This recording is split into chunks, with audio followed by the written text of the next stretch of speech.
Live, local, late breaking. This is Newswatch 12 at 5. The calm weather held out for Veterans Day events across our region today, but our Storm Tracker 12 weather team is monitoring some changes. We're taking a live look across the region where we're expecting windy conditions in the next couple of days.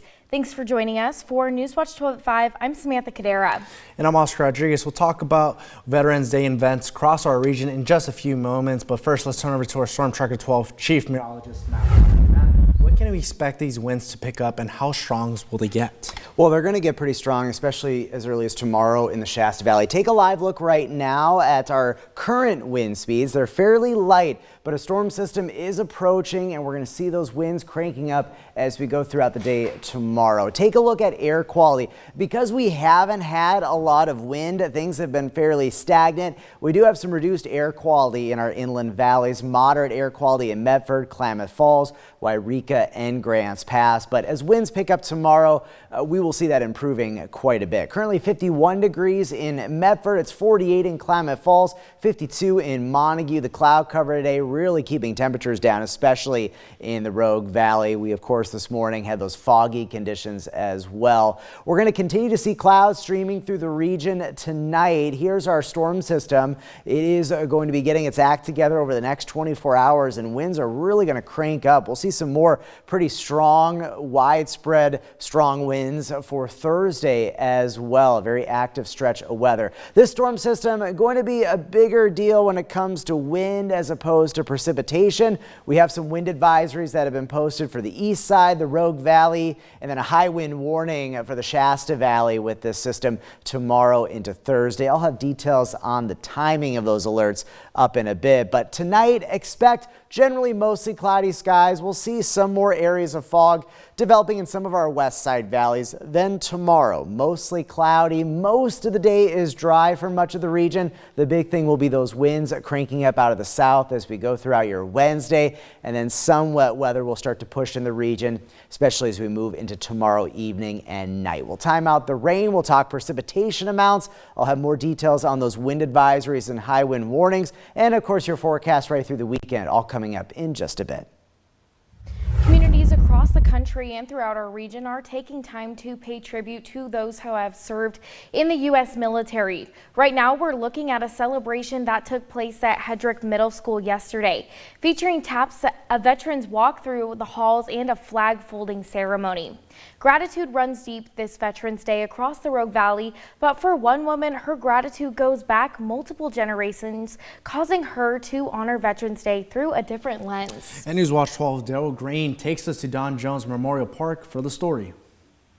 Here at the Don Jones Memorial Park, a community comes together to honor the courage and sacrifice of America's veterans. Surrounded by nearly 6,000 engraved names, this is more than a ceremony. It's a day to ensure that every hero is not forgotten. No words can adequately describe the sacrifice of the men and women that we honor today. Admiration and consolation filled each seat of Central Point's Veterans Day ceremony. And for Francie Larson, those feelings couldn't be stronger. I have two brothers.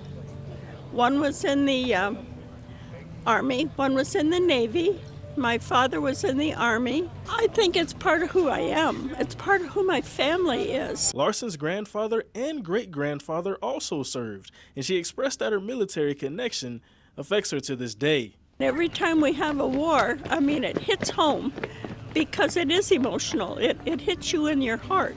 It pierces you. Larson also cited a helicopter crash which killed her best friend's brother as her earliest emotional experience with the military. I was still in high school. He was 4 years older than I, and I attended high school, and his sister was my best friend. So I've always, way back in my youth even, been affected by that. For Larson and many others, Veterans Day isn't just a holiday, it's a commitment to honoring those who served.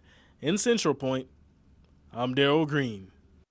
In Eagle Point, citizens filled the high school gym today to enjoy a Veterans Day ceremony hosted by Eagle Point High School and local veterans. The event included military support groups and live music performances from the Eagle Point Band and a local Christian band. And as the music and celebration continued, those in attendance were also treated to lunch and participated in a Q&A session with veteran service groups. This morning, Ashland Scout Troop 1 to 12 honored local veterans while serving free breakfast and their annual Veterans Day breakfast.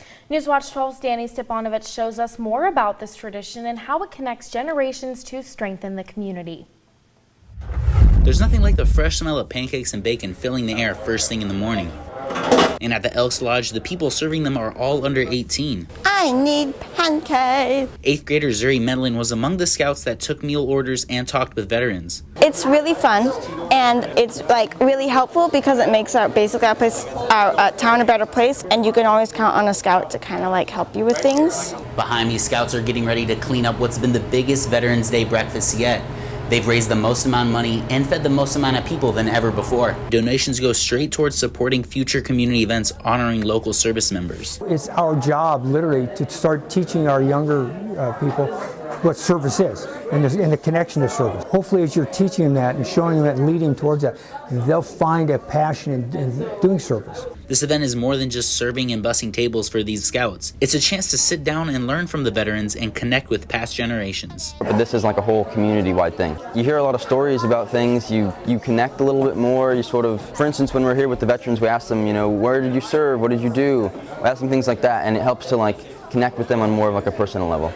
This is also another way to help veterans get connected with their community and build relationships with other veterans. In Ashland, Danny Stepanovich. We're continuing to track the ongoing battle over SNAP benefits as the Supreme Court extends their order blocking full SNAP benefits for a few more days. The court's move looks to bide time to allow Congress to pass a pending funding deal, which could reopen the government. That deal has now passed in the Senate and is set to return to the House before going to the president's desk. Today's ruling keeps full SNAP benefits blocked late into Thursday night. And 2 Latina coffee shop owners in Medford are brewing more than just coffee. They're blending in culture, community, and flavor. I visited Café Mestiza to see how this Latin-inspired coffee shop is sharing Latino culture to Southern Oregon. Café Mestiza is nearing its 2-year anniversary, but what makes this coffee shop different from others is incorporating the Latino culture. That there's sazon, that there's culture behind it, and I feel like when you walk in here, you really do see that.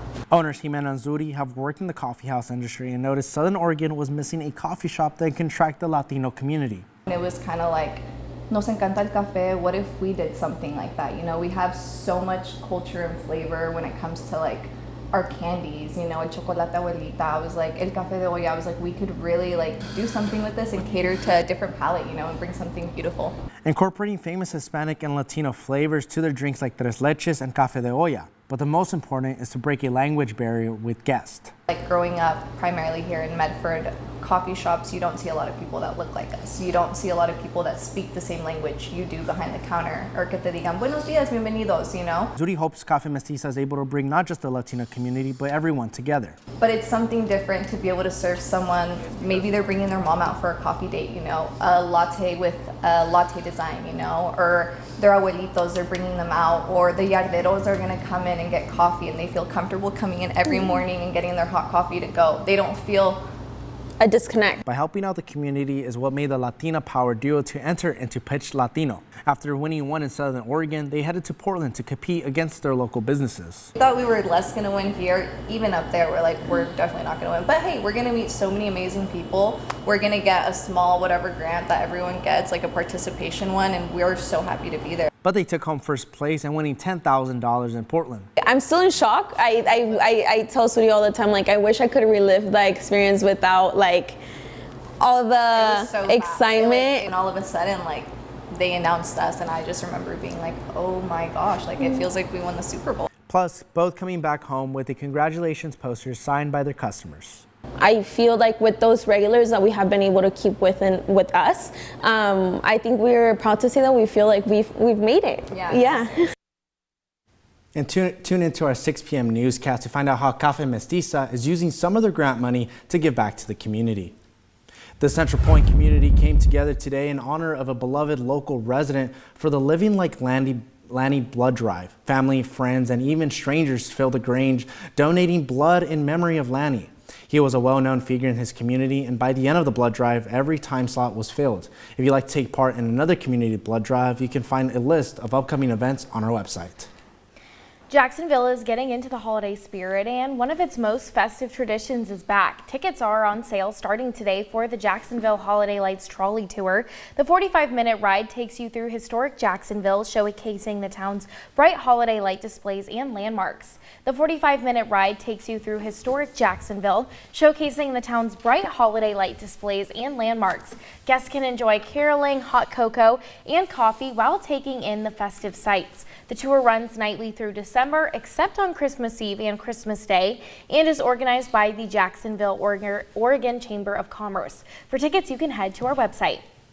And as we approach the holiday season, we're continuing our annual holiday food drive to fill an entire semi-truck with groceries.